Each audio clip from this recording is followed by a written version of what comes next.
या आपण करू मनातल्या गोष्टी, स्वप्नांना सत्यात आणणाऱ्या गोष्टी. देश विदेश शहर असू दे गाव, घरोघरी पोहोचे रेडिओ FTI. या तर मग करू मनातल्या गोष्टी. रेडिओ FTI, तुमचं चॅनेल, तुमचं व्यासपीठ. श्रोते हो नमस्कार.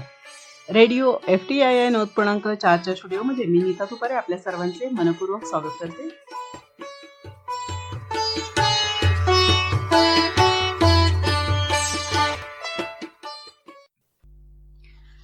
नमस्कार श्रोते हो, FTI 90.4 FMच्या रेडिओ केंद्रामध्ये लेखक आपल्या दारी या विशेष कार्यक्रमात मी आपला रेडिओ मित्र नागेश लोळे आपले मनपूर्वक स्वागत करतो. मित्रांनो, साहित्य हे समाजाचे प्रतिबिंब असते, तर साहित्यिक हा समाज मनाचा संवेदनशील दुभाषा असतो. शब्दांच्या माध्यमातून विचार, भावना, संस्कार आणि जीवनमूल्य जपणाऱ्या साहित्यिकांच्या साहित्य प्रवासाचा मागोवा घेण्याचा हा एक आगळावेगळा प्रयत्न आहे. आज आपल्या भेटीला आल्या आहेत शिक्षिका, निवेदिका, व्याख्यात्या, लेखिका, मुलाखतकार आणि कवयित्री म्हणून साहित्य क्षेत्रात ज्यांनी आपली वेगळी ओळख निर्माण केली आहे अशा आदरणीय सौ योगिता किरण पाखले. त्यांच्या साहित्य साधनेचा प्रवास, कविता, हायकू, लेखन, सूत्रसंचालन आणि सामाजिक सांस्कृतिक कार्य याविषयी आज आपण त्यांच्याशी मनमोकळ्या गप्पा मारणार आहोत. सर्वप्रथम मी सौ योगिता पाखले मॅडम आपल्या आजच्या लेखक आपल्या दारी या कार्यक्रमामध्ये आपले मनपूर्वक स्वागत करतो. धन्यवाद सर. तर मित्रांनो, आपण आपल्या प्रवासाला सुरुवात करूया. योगिता मॅडम, माझा पहिला प्रश्न तुम्हाला असा आहे, आपण शिक्षिका, निवेदिका, व्याख्यात्या, लेखिका, मुलाखतकार आणि कवयित्री अशा अनेक भूमिका यशस्वीपणे सांभाळत आहात. या बहुआयामी व्यक्तिमत्वाची जडणघडण कशी झाली, या प्रवासामागील प्रेरणा कोणती, याविषयी आम्हाला जास्त उत्सुकता आहे तुमच्याविषयी जाणून घेण्यासाठी. खरं तर प्रेरणा म्हणण्यापेक्षा मी तर म्हणेल की स्वयंप्रेरणा जास्त महत्त्वाची असते आयुष्यामध्ये. आणि पहिली गोष्ट, माणूस जेव्हा जन्माला येतो तेव्हा त्याच्यासोबत काही ना काही त्याची आवड घेऊन येत असतो. तशीच मला वेगवेगळे सुरुवातीला वर्तमानपत्र वाचण्याची, वेगवेगळ्या साहित्यिकांची लिहिलेले कविता, लेख वाचण्याची अगदी सुरुवातीपासून, लहानपणापासूनच आवड होती. पण मी असा कधी विचार केला नव्हता की मी भविष्यात जाऊन मी स्वतः लेख लिहीन किंवा कविता करेन. परंतु आवड असली की आपल्याला त्याच्यामध्ये जास्तीत जास्त काहीतरी करण्याची उर्मी आपोआप मिळत असते. आणि अजून मला एक सांगावंसं वाटतं की जेव्हा मी शाळेत होते त्यावेळी एक मेरिटच्या विद्यार्थ्यांचा क्लास राहायचा आणि एक जे थोडे कमी आहेत अभ्यासात त्यांचा क्लास राहायचा, कच्च्या विद्यार्थ्यांचा. तर मी मेरिटच्या विद्यार्थ्यांमध्येच होते क्लासला. परंतु सायंकाळी गुणाकार जो होता, बहुतेक तिसरीत असेल मी, त्यावेळेस मला तो हातच्याचा गुणाकार काही जास्त जमत नव्हता. मग त्यावेळेस जेव्हा विद्यार्थी निघायचे शाळा सुटल्यानंतर, तेव्हा मी पण पटकन सरांची नजर चुकून निघायचे. आणि आमच्या शेजारीच हायस्कूल होतं, जनता विद्यालय. तिथे अर्थात चित्रकलेचे जे शिक्षक असतात ते सुंदर असा बोर्ड लिहितात.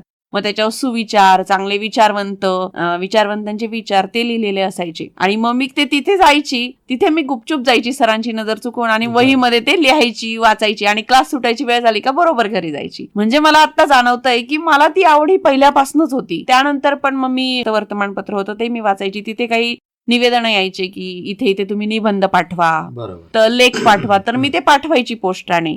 म्हणजे ती आवड मला पहिल्यापासूनच निर्माण झाली. परंतु काही आपलं शाळा, कॉलेज यामुळे फारसं स्वतः लिखाणात पडली नाही. मग मी त्यानंतर 12वी नंतर मी एक पहिली कविता लिहिली होती, माझी ती पहिली कविता. आणि त्यानंतर मग D.Ed झालं. मग तिथे व्यासपीठ मिळत गेलं अनेक गोष्टींसाठी आणि कदाचित माझ्यासाठी ते एक गोल्डन चान्स मला मिळाला आणि तिथे मी व्यक्त होण्याचं एक माध्यम मिळालं.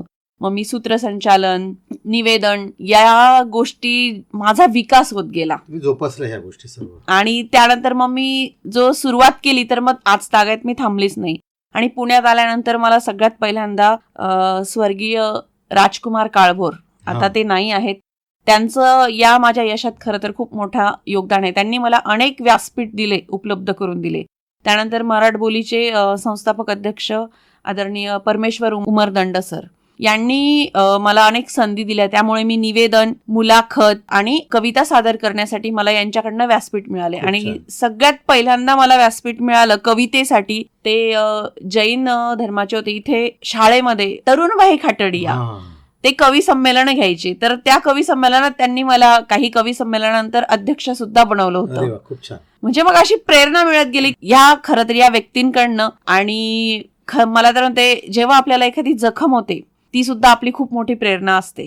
मग ती वा. जखम कसली असली तरी ही जखम आपल्याला मग शेर लिहिण्यासाठी प्रेरणा देते, कविता लिहिण्यासाठी प्रेरणा देते. खूप छान. त्याच्यामुळे आपल्याला लिखाणासाठी प्रोत्साहन किंवा एक काहीतरी बेस हवा असतो. बरोबर. तर तो बेस म्हणजे आपल्या मनाला झालेली, शरीराला झालेली जखमेपेक्षा मोठी असते मनाला झालेली जखम. बरोबर. आणि ती आपल्याला लिखाणासाठी प्रेरणा देते. आणि जेव्हा जेव्हा आपण समाजामध्ये बघतो किंवा आपल्या वैयक्तिक अनुभवांचं कथन हे मी हे माझ्या तुम्ही साहित्यातून करत तुमच्या असते. स्वयं अनुभव, तुम्हाला आलेले अनुभव आणि तुम्हाला मिळालेली काही माणसं यांच्या सानिध्यामध्ये आणि प्रत्यक्ष तुम्ही व्यासपीठावरती तुमच्या व्यक्तिमत्वाची जडणघडण हो, नक्कीच. होत केलेली असा आहे. प्रवास सुरूच आहे. म्हणजे खूप छान. आणि यानंतर आम्हाला असं जाणून घ्यायचं आहे की शालेय अध्यापन करताना आपण विद्यार्थ्यांच्या भावविश्वाशी जोडल्या जाता, तर दुसरीकडे साहित्य आणि सांस्कृतिक क्षेत्रातही आपण सक्रिय आहात. शिक्षक आणि साहित्यिक या दोन भूमिकांमध्ये आपल्याला कोणता समान धागा दिसतो हे तुम्ही आम्हाला सांगा. तसं बघितलं तर शिक्षण आणि साहित्य ह्या परस्पर पूरक गोष्टी आहेत. कारण विद्यार्थ्यांना आपण पाठ्यपुस्तकाच्या माध्यमातून शिकवत असतो. बरोबर. आणि पाठ्यपुस्तक म्हणजे अभ्यासक्रम, पाठ्यक्रम या गोष्टी त्यामध्ये असतातच. पाठ्यपुस्तक हे फक्त साधन आहे. तर ते सुद्धा एक साहित्य आहे. कारण एक साहित्यिकच पुस्तक लिहू शकतो बरोबर. आणि आपण फक्त ते एक माध्यम आहे. मग म्हणून तर बऱ्याच ठिकाणी जे शिक्षक आहेत ते आपल्याला साहित्यिक असलेले दिसून येत असतात. बरोबर. बरोबर. आणि आपण जर म्हटलं तर शाळा आणि साहित्य हे समाज मनाचा आरसा आहेत. बरोबर. जे साहित्यात उमटतं ते शाळेमध्ये आपण देत असतो किंवा जे शाळेमध्ये जे उमटतं ते समाजाकडनं घेत असतो. बरोबर. म्हणजे ज्या दोन्ही परस्पर पूरक गोष्ट आहे. म्हणजे साहित्य आणि शाळा या जर आपण असं म्हटलं की एकाच नाण्याच्या दोन बाजू बाजू आहे तर वावगं ठरणार नाही. नाही. नक्कीच. खूप छान. यानंतरचा प्रश्न असा आहे, अंतर्नाद आणि हा काव्यसंग्रह आहे आपला, इंद्रधनु हा हायकू काव्यसंग्रह आहे. बरोबर. तर आपले हे दोन्ही काव्यसंग्रह वाचकांच्या पसंतीस उतरले आहेत. तर मला असं विचारायचं आहे याच माहितीला जोडून की साहित्य कृतींच्या निर्मितीमागील जी भावना आणि आपले जे अनुभव आहे याविषयी तुम्ही काय सांगाल? जेव्हा आपण लिखाणाला सुरुवात करतो आणि आपलं लिखाण जसं म्हणतो ना, आई वडील आपल्या बाळाला जन्म देतात आणि त्या बाळाचं कोड कौतुक व्हावं, माझं बाळ असं आहे, माझं बाळ तसं आहे, हे त्यांना नातेवाईकांना दाखवण्याची किंवा समाजात सोसायटीमध्ये दाखवण्याची एक वेगळीच इच्छा असते. तसंच साहित्यिकाचं आहे. जे आपण लिहिलं आहे, जे आपण ज्या अपत्य, कविता खरं तर हे एका साहित्यिकाचं अपत्यच आहे. कविता बरोबर. किंवा त्यांनी निर्माण केलेली निर्मिती. अंतर्नाद आणि इंद्रधनु हायकू ह्यांच्या निर्मितीविषयी आम्हाला सांगा. नक्की तेच. तर मलाही वाटलं की मी जे लिहिलं आहे ते समाजासमोर आपलं गेलं पाहिजे, अनेक वाचकांना ते समजलं पाहिजे. त्यामुळे मला नक्कीच वाटलं की याचं कुठेतरी प्रकाशन आपण एक पुस्तक केलं पाहिजे. आणि यासाठी मला प्रेरणा दिली ती म्हणजे माझ्या मिस्टरांनी, माझे खूप पती छान. किरण यांनी. की मी फक्त इच्छा व्यक्त केली, ते म्हटले की नक्कीच आपण एका करूयात. यशस्वी स्त्रीच्या मागे पुरुष उभा राहिला. हो, नक्कीच छान. नक्कीच. आणि माझ्या पूर्ण साहित्य प्रवास, खरी तर माझी साहित्यिक वाटचाल जी आहे, जी समाजामध्ये पोहोचण्याची, ती माझी लग्नानंतर सुरू झाली. वा. आणि याच्या मागे अर्थात पाठिंबा आहे तो म्हणजे माझ्या मिस्टरांचा. खूप छान, खूप छान. आणि तुमचा जो आत्ताचा सध्या जो यशस्वी प्रवास आहे त्याला खूप मोठी घोडदौड जी आहे ती लाभलेली आहे. तर आपण सुद्धा म्हणजे या क्षेत्रात वावरत असताना अनेक नामवंत व्यक्तींना भेटलात, त्यांच्याशी गप्पा मारल्यात तुम्ही, त्यांच्या मुलाखती घेतल्या. विशेषत्वाने जर सांगायचं झालं तर पद्मश्री वैज्ञानिक डॉक्टर सुदामजी काटे साहेब, डॉक्टर भाग्यश्री पाटील, रमण रणदिवे किंवा जे गझलकार आहे इलाही जमादार, हो. किंवा सर्वसामान्य प्रत्येक क्षेत्रामध्ये वावरणारे डॉक्टर मधुसूदनजी घाणेकर सर असतील. बरोबर. तर या सर्व मान्यवरांशी संवाद साधत असताना आपल्याला कोणते विशेष असे अनुभव आहे की जे आपल्या कायमस्वरूपी स्मरणामध्ये राहिलेले आहेत, याविषयी आम्हाला जाणून घ्यायला आवडेल. मुलाखत म्हणजे व्यक्तीच्या बालपणापासून त्याला जाणून घेण्याचा खरं तर प्रवास आहे, किंवा त्याच्या कार्यामागची प्रेरणा जी समाजासमोर आणण्याचा एक प्रयत्न असतो. आणि मी ज्या मुलाखती घेतल्या त्यामध्ये वेगवेगळ्या क्षेत्रातले घेतलेले आहेत. मग ते घाणेकर सर असोत, किंवा आपले इलाई जमादार असोत, किंवा सुदाम काटे असोत शास्त्रज्ञ, किंवा अलीकडेच आम्ही घेतली होती भाऊसाहेब भोईरांची, बरोबर. वर्ल्ड विजन संस्थेतर्फे आम्ही घेतली होती. तर त्यावेळेस खरं तर आम्हाला कळतं की व्यक्ती मोठा होतो, तो फक्त मोठा झालेला आपल्याला यशस्वी व्यक्ती दिसतो, पण त्या यशस्वी व्यक्तीच्या मागे काही त्याची अयशस्वी झालेली कहाणी सुद्धा असते.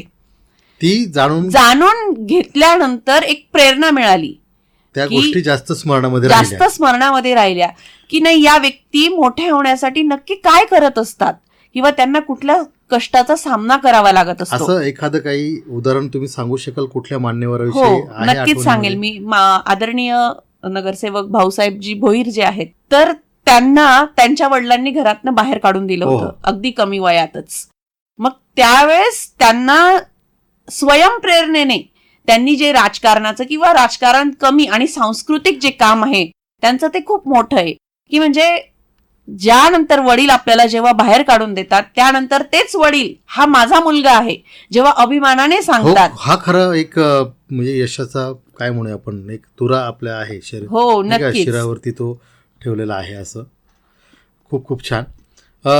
सूत्रसंचलन निवेदन हे जे आहे हे फक्त कार्यक्रम पुढे घेऊन जाण्याचं काम नसून ते श्रोत्यांशी भावनिक नातं निर्माण करण्याचं एक माध्यम आहे. नक्कीच. तर आपण शतक महोत्सवी अखिल भारतीय मराठी नाट्य संमेलनासारख्या मोठ्या व्यासपीठावरती आपण सूत्रसंचलन अतिशय सहजरित्या केलेलं आहे. हो. यावेळेस आपल्याला कोणती आव्हानं आपल्या डोळ्यासमोर होती आणि ते काय अनुभव आले आपल्याला, काय सांगाल श्रोत्यांना? आव्हान नक्कीच होतं, कारण जे आपण टीव्ही स्टार, मोठ्या मोठ्या पडद्यांवर दिसणारे जे कलाकार आहेत, अभिनेता अभिनेत्री, यांना तसं प्रत्यक्ष कधी जास्त करून फोटो काढण्यापुरतंच मर्यादित होते, परंतु प्रत्यक्ष संवाद त्यांच्याशी साधण्याची एक सुवर्ण संधी होती. आणि त्यांच्यासमोर बोलणं, कारण त्यांचं एखादा जो अभिनेता असतो अर्थात त्याचा साहित्याशी संबंध येतोच, कारण ते डायलॉग स्पष्ट, सुस्पष्ट किंवा त्या टोनमध्ये बोलणं. आणि मला असं वाटतं सूत्रसंचालन जो असतो, सूत्रसंचालक, तो सुद्धा तेव्हा सूत्रसंचालनाच्या भूमिकेमध्ये जाताना तो सुद्धा एक अभिनेता होतो. वा. कारण त्या परिस्थितीनुसार त्याला त्याच्या चेहऱ्यावरचे हावभाव, आवाजातील तीव्रता, स्पष्टता, सुस्पष्टपणा हा त्याला आणावा लागतो, आणि तो सुद्धा एक अभिनय करत असतो. मग हा खरा अभिनय जो आहे, खरा अभिनेत्यांसमोर आपल्याला त्यांच्याविषयी बोलायचं आहे, त्यावेळेस आपल्याकडनं काही चूक तर नाही होणार ना, ही एक भीती राहायची. किंवा काही जे अभिनेते असतात ते अतिशय स्पष्ट असतात की असं झालं म्हणून बोलणारे, आणि काही असतात जे अतिशय आपल्या पाठीवर कौतुकाची थाप देणारे असतात. तर दोन्ही प्रकारचे अनुभव मला इथे आहेत. त्यानंतर या कलाकारांचा जवळचा प्रवास कसा असतो तो अनुभवायला आला. या निवेदनाच्या माध्यमातून आपल्याला जाणून घेता आला, मोकळा संवाद साधता आला. नक्कीच. म्हणजे मोठ्या लोकांच्या समोर वावरत असताना मनावरती एक दडपण असतं. हो, नक्कीच. आणि ते सांभाळणं ते कौशल्याचं काम आहे, आणि तसं आपल्याला स्वतःला सादर करावं लागतं. खूप छान. यानंतर मला एक सांगा की आपल्याला राष्ट्रीय, राज्यस्तरीय असे अनेक पुरस्कार मिळालेले आहेत. त्यामध्ये विशेषत्वाने सांगायचं झालं क्रांतीज्योती सावित्रीबाई फुले राष्ट्रीय शिक्षिका पुरस्कार, तसेच उत्कृष्ट निवेदिका पुरस्कार, साहित्यिका पुरस्कार, साहित्य भूषण पुरस्कार, असे अनेक पुरस्कार आपल्याला मिळालेले आहेत. हे पुरस्काराने सन्मानित केल्यानंतर आपल्याला असं वाटलं का बाबा माझ्याकडे काही जबाबदारी आता वाढलेली आहे, किंवा त्यामुळे तुमच्या विचार करण्यामध्ये काही बदल तुम्हाला जाणवला का? हो, नक्कीच जाणवलं. पुरस्कार हे प्रेरणा देत असतात, परंतु काही दुसऱ्या ठिकाणी बघितलं तर पुरस्कार आपल्याला एक वेगळ्या उंचीवर नेऊन ठेवतात, पण त्या उंचीवर मी तर असं म्हणेल की एखाद्या उंचीपर्यंत पोहोचण्याचा प्रवास हा तितका सोपा आहे जितका त्या उंचीवर पोहोचल्यानंतर टिकून राहण्याचा आहे, कारण तो सर्वात अवघड आहे. कारण आपल्याला कोणीतरी पुरस्कार देतं म्हणजे आपल्यात त्याला काहीतरी नक्कीच दिसलेलं असतं, आणि तो पुरस्कार म्हणजे आपल्यासाठी प्रेरणा असतो, ती प्रेरणा देत असतो. आणि त्याचबरोबर त्याच्या खूप साऱ्या अपेक्षा असतात, बरोबर, की याने ज्या क्षेत्रासाठी आपल्याला पुरस्कार मिळाला आहे त्या क्षेत्रात तसंच त्याने काम करावं, किंबहुना ते काम वाढवावं आणि अशाच इतरांना अनेक प्रेरणा द्यावं. मग ती मला जबाबदारी वाटते की खरंच उद्या आपल्या कामामध्ये सातत्य यायला सातत्य पाहिजे. यायला पाहिजे. खरंच म्हणजे बऱ्याच टिकून लोकांनी- राहणं खूप बऱ्याच महत्वाचं आहे. लोकांनी पुरस्कार मिळाल्यानंतर आपलं काम थांबवलं आहे. थांबवलेलं आहे. म्हणजे त्यांना वाटलं किंवा ते एका गर्व त्यांना निर्माण झालेला आहे की थोडस हा कुठेतरी येतो. पण अर्थात गर्व आणि अभिमान हा वाटलाच पाहिजे, कारण मला काहीतरी मिळालेलं आहे चांगलं, याचा अभिमान असतो माणसाला. असतोच माणसाला, आणि तो असायला सुद्धा हवा. कारण आपल्या जवळ जे चांगलं आहे त्याच्यासाठी आपण असं म्हणतात ना, आधी स्वतःवर प्रेम करा मग दुसऱ्यावर तुम्ही बरोबर, प्रेम. तसंच आहे, स्वतःचं कौतुक देखील आपल्याला असलं पाहिजे, परंतु ते कौतुक कुठपर्यंत ठेवायचं आणि आपली जबाबदारी किती मोठी आहे हे मला सुद्धा त्यानंतर जाणवलं. आणि मी तो प्रयत्न करत असते की माझ्याकडून अजून जास्तीत जास्त साहित्य, चांगली निर्मिती, किंवा मी अजून साहित्यिकांसाठी काही करू शकते का, हे मी खूप छान, त्यासाठी खूप करत छान. असते. तुम्ही जबाबदारी तुमची ओळखलेली आहे. त्यासाठीच आमची एक आणि- संस्था आहे, वर्ल्ड विजन संस्था म्हणून. तर तिथे सुद्धा आम्ही अनेक साहित्य नवोदित असोत, नाहीतर काही पट्टीचे असो. ह्याच प्रश्नाला असं म्हणजे हाच धागा पकडून मी तुम्हाला दुसरा प्रश्न विचारतो की वर्ल्ड विजन संस्था आणि मराठी बोली संस्थेच्या माध्यमातून आपण सामाजिक आणि साहित्यिक क्षेत्रात कार्यरत आहात. हो, तर असं मला विचारायचं आहे की मराठी भाषा, साहित्य आणि संस्कृतीच्या संवर्धनासाठी आज आपण कोणत्या गोष्टींना प्राधान्य दिलं पाहिजे? अर्थात साहित्य आणि संस्कृतीच्या दृष्टीने आपण जर बघितलं तर आपली संस्कृती ही जगात सर्वश्रेष्ठ मानली जाते. आणि संस्कृती म्हणजे काय, तर आपले सण उत्सव, आपलं साहित्य, मग ते कोणत्याही भाषेतलं असो. आता आपण महाराष्ट्रात राहतो, मी मराठी आहे, तर मला माझ्या भाषेचा अभिमान हा असलाच पाहिजे. नक्कीच. आणि आता जर बघितली तर मराठी भाषेची थोडी दुरावस्था झालेली आपल्याला दिसतं. पण त्या भाषेला उंचीवर नेण्यासाठी वर्ल्ड विजन संस्था ने एक वर्ल्ड विजन टाइम्स नावाचं एक वर्तमानपत्र आहे आमचं. ते आम्ही यामध्ये अनेक साहित्य क्षेत्रात देदीप्यमान कामगिरी करणाऱ्या साहित्यिकांचा उल्लेख किंवा त्यांच्या जीवनात घडणाऱ्या घडामोडी या बातमींमार्फत आम्ही समाजापर्यंत पोहोचवण्याचं, त्यांचं साहित्य असेल, कविता असेल किंवा लेख असेल, नक्कीच हे सगळं तुम्ही ते आम्ही प्रकाशित करता. प्रकाशित करतात. त्यानंतर दुसऱ्या भाषेमध्ये सुद्धा आमचं, हिंदीमध्ये आता साहित्य नुकतंच आम्ही चालू केलेलं आहे, तसंच इंग्रजीमध्ये सुद्धा आहे. ते सुद्धा त्यामार्फत सुद्धा आम्ही आमची साहित्य संस्कृतीचा वारसा जोपासण्याचा प्रयत्न करतो. आणि एकच सांगायचं की मराठबोली संस्था सुद्धा आपापल्या क्षेत्रामध्ये काम करणाऱ्या व्यक्तींचा गौरव, त्यांना पुरस्कार देऊन गौरव करत असते. खूप आणि छान. कवी संमेलनामार्फत सुद्धा त्यांना व्यासपीठ एक देत असते. वेगळं व्यासपीठ त्यांना देत व्यक्त असते. होण्यासाठीच एक वेगळं व्यासपीठ तयार करून देत खरंय. असते. तर खूप छान.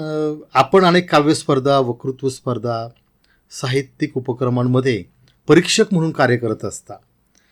तर हे कार्य करत असताना मला तुम्हाला असा प्रश्न विचारायचा आहे की आजच्या नवोदित लेखक कवींमध्ये कोणत्या गुणांची आवश्यकता असावी असं तुम्हाला वाटतं? म्हणजे मला असं वाटतं की आजच्या या नवोदितांमध्ये जो अभ्यास आहे तो कमी आहे आणि दिखावा जो आहे तो जास्त दिसून येतो. यासाठी त्यांना आपले पूर्वसुरी जे कवी आहेत, लेखक आहेत, त्यांचं साहित्य वाचण्याची खूप गरज आहे असं मला वाटतं. कारण जो अभ्यासू असतो त्याचं लिखाणामध्ये हा अभ्यासूपणा हा दिसून येत असतो. बरोबर. परंतु जो फक्त तात्पुरतं यला य जोडणं, टला ट जोडणं कवितेमध्ये, किंवा काही लेख फक्त काही वाक्य इकडून तिकडून उचलून लेख बनवणं, हे जास्तीत जास्त आज दिसून येत आहे. त्यामुळे त्यांना अभ्यास करण्याची आणि अनुभव घेण्याची ही खूप गरज आहे असं मला वाटतं.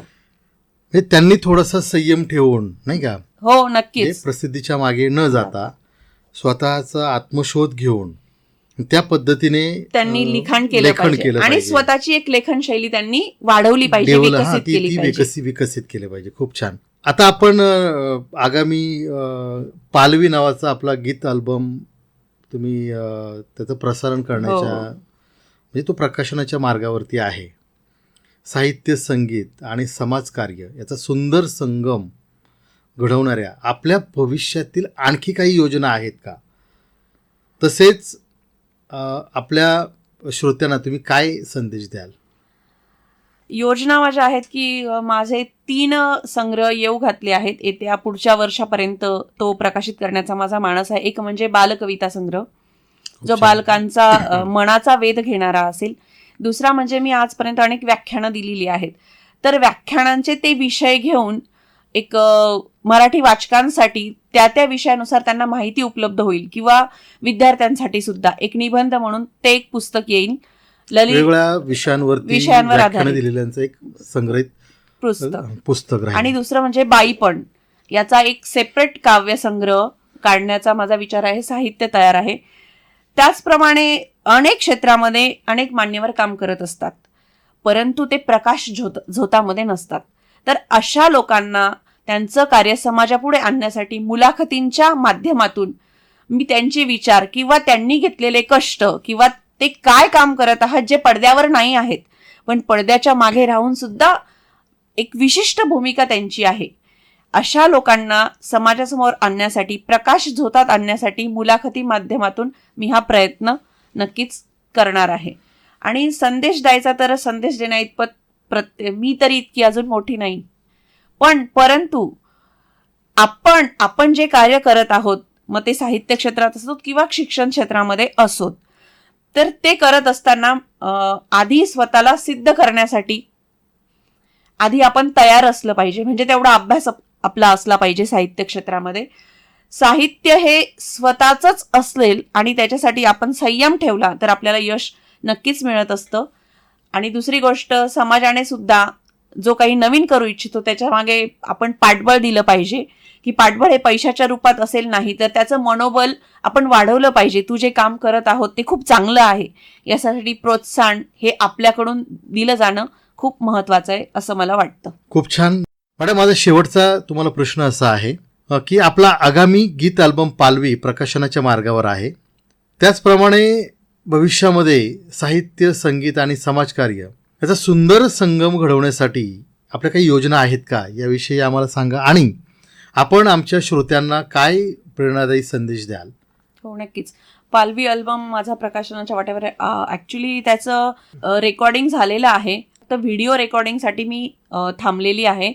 तर त्याच्या माध्यमातून आमची जी अहिराणी संस्कृती आहे, अहिराणी खानदेशी, तर त्याच्यातलं एक गाणं सुद्धा आहे, एक लहान मुलांसाठीचं सुद्धा आहे. म्हणजे प्रत्येक प्रकारचं एक गाणं त्यामध्ये घेतलेलं आहे आणि यातून नक्कीच रसिकांना आनंद मिळेल असं मला वाटतं. त्यानंतर माझे काही संग्रह येऊ घातलेले आहेत. एक बालकविता संग्रह, एक बाईपणावरचा एक सेपरेट काव्यसंग्रह, आणि आत्तापर्यंत मी ज्या व्याख्यान दिले त्या व्याख्यानांचे सर्वसमावेशक एक संग्रह, व्याख्यानांचा सारांश जो अनेक रसिकांना उपयुक्त पडेल, अनेक वाचकांना आणि लेखकांना सुद्धा उपयुक्त पडेल, विद्यार्थ्यांनाही त्याचा फायदा होईल. हो, नक्कीच असं आहे. आणि त्यानंतर आज नवोदित जे लेखक कवी होऊ पाहत आहेत किंवा ज्यांची इच्छा आहे या क्षेत्रात पदार्पण करण्याची, त्यांना मी इतकंच सांगेल की प्रत्येक गोष्टीसाठी अभ्यास असावा लागतो. बरोबर. हा अभ्यास आपला असला पाहिजे. त्याचप्रमाणे कुठल्याही गोष्टीसाठी संयम, थांबण्याची तयारी असली पाहिजे, की मी आज एक गोष्ट केली मग मला त्याच्याबद्दल लगेच त्याचा फीडबॅक किंवा पुरस्कार, काही 2-3 माझे कविता झाल्या किंवा काव्यसंग्रह झाले मला मिळावा, ही अपेक्षा नक्कीच ठेवणं आहे. कारण क्षणिक टिकणाऱ्या यशापेक्षा कायमस्वरूपी टिकणारं यश ध्रुवपद महत्वाचं आहे. अर्थात ते महत्वाचंच आहे आणि ते आपण मिळवण्यासाठी कष्ट, अभ्यास आणि संयम या 3 गोष्टी आपण जर अनुसरल्या जीवनामध्ये, तर आपण एक नक्कीच चांगले साहित्यिक, एक चांगले शिक्षक नक्कीच घडू शकतो असं मला वाटतं. आपण मला इथे रेडिओ FTII मध्ये माझी मुलाखत घेतली, मला व्यक्त होण्याची संधी दिली, त्याबद्दल मी माननीय नीता तुपारे मॅडम यांचं मी मनपूर्वक आभार मानते. आणि आपण या रेडिओमार्फत अनेक साहित्यिकांना, लेखकांना आपण व्यासपीठ उपलब्ध करून देतात. त्यांचे विचार हे समाजापर्यंत नेण्याचं अतिशय सुंदर असं काम करत आहात. त्यांच्या कामासाठी मी शुभेच्छा देते आणि थांबते. धन्यवाद. गेली बराच वेळ योगिता मॅडम यांच्याशी गप्पा मारलेल्या आहेत. साहित्य, शिक्षण, संस्कार आणि संवेदनशीलता याचा सुंदर संगम असलेल्या व्यक्तिमत्वाशी आज आपण संवाद साधलाय. योगिता किरण पाखले यांची आपण रेडिओ FTII 90.4च्या वतीनं मनपूर्वक आभार मानूया. तसेच त्यांच्या पुढील वाटचालीसाठी हार्दिक शुभेच्छा देऊया.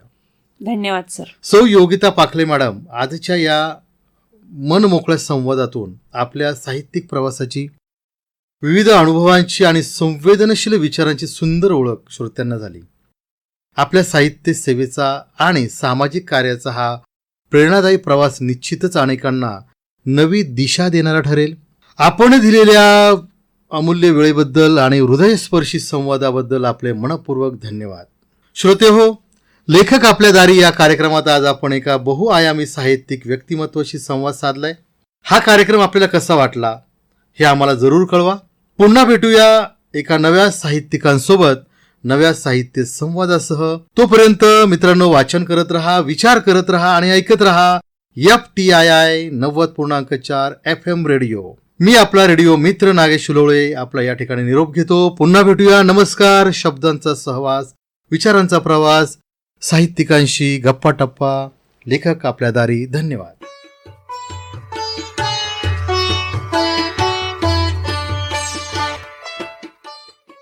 मंडळी, आता मात्र वेळ झाली आहे आपला निरोप घेण्याची. पुन्हा भेटूयात पुढील भागात. पण तुम्ही ऐकत राहा तुमचा आणि आमचा, आपल्या सर्वांचा लाडका रेडिओ FTII 90.4 मेगाहर्ट्झ. धन्यवाद.